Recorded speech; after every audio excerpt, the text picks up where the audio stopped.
پاک کے اندر آتا ہے یؤتی یوم القیامت بالناس، میرے آقا فرماتے ہیں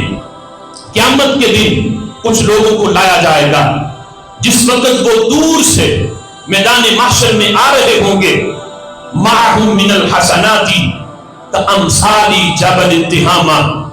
تو میرے آقا فرماتے ہیں دور سے جس وقت میدان محشر میں ان خاص قسم کے لوگوں کو جب لوگ آتے ہوئے دیکھیں گے تو دیکھیں گے کہ ان میں سے ہر بندے کے ساتھ تہامہ پہاڑ کی مثل نیکیاں ہوں گی۔ تہامہ وہ پہاڑ جو کئی مربعوں میں جو ہے ایکڑ کے اندر وہ تہامہ پہاڑ جو پھیلا ہوا ہے، یوں لگے گا کہ ان میں سے ہر بندے کے ساتھ تہامہ پہاڑ نیکیاں، اس کے ساتھ نیکیاں ہیں، لیکن حتی یجیء بہم جعلہم ھباء منثورا، میرے آقا فرماتے ہیں جس وقت وہ بندے قریب آئیں گے تو ان کی نیکیاں ھباء منثورا بن جائیں گی۔ ھباء منثورا، اس کو سمجھنے کے لیے یوں سمجھیں کہ جس طرح دوپہر کے وقت کوئی بندہ کسی کمرے کے اندر دروازہ کھڑکیاں بند کر دے اور بالکل کمرے میں اندھیرا ہو تو کمرے کے کسی کونے سے چھوٹا سا سوراخ ہو اور سورج کی کرنیں اس سوراخ سے اندر آ رہی ہوں تو آپ نے دیکھا ہوگا کہ اس روشنی میں چھوٹے چھوٹے ذرات محسوس ہوتے ہیں کہ جس طرح اس روشنی میں ذرات ہیں، وہ دیکھنے میں ذرات لگتے ہیں، حقیقت میں کچھ نہیں، یہ ہے ھباء منثورا۔ میرے آقا فرماتے جب آئے تھے تو نیکیاں ان کی تہامہ پہاڑ کی مثل تھی، لیکن جس وقت وہ میدان محشر میں پہنچے نامہ اعمال ان کے تولے جانے لگے، نہ نماز رہی، نہ روزے، نہ حج، نہ زکات، وہ جو سمجھ رہے تھے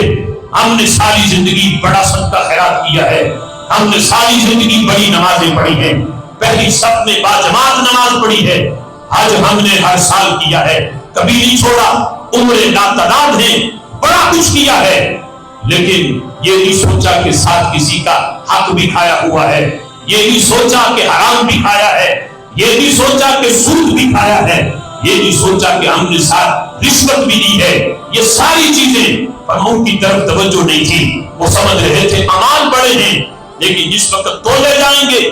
میرے آقا فرماتے وہ سارے ھباء منثورا کی طرح ان کی کوئی حیثیت نہیں رہے گی، وہ سارے کا سارا پہاڑ ایک منٹ میں وہ بالکل ختم ہو جائے گا، ھباء منثورا کی طرح ہو جائے گا۔ اب جس وقت وہ نیکیاں جو ھباء منثورا ہیں یعنی جن کی حیثیت ہی نہیں ذرات کی، وہ نیکیوں والے پرڑے میں رکھے جائیں گے تو چونکہ نیکیوں کی حیثیت ہی کوئی نہیں، گناہ ہی گناہ ہوں گے۔ اب جس وقت میرے آقا علیہ الصلوۃ والسلام نے یہ بیان کیا تو صحابہ نے پوچھ لیا کیف ذاک یا رسول اللہ، محبوب یہ بتاؤ نا وہ تہامہ پہاڑ جتنی نیکیاں گئی کہاں، کہ وہ لگنے میں یوں تھا کہ جس طرح پہاڑ جتنی نیکیاں ہیں ایک منٹ میں وہ نیکیاں کہاں گئی؟ تو میرے آقا علیہ الصلوۃ والسلام فرماتے ہیں کانوا یصدون ویصومون ویزکون ویحجون، فرمایا یہ وہ لوگ ہوں گے جنہوں نے نمازیں بھی پڑھی ہوں گی، بے نمازی نہیں ہوں گے،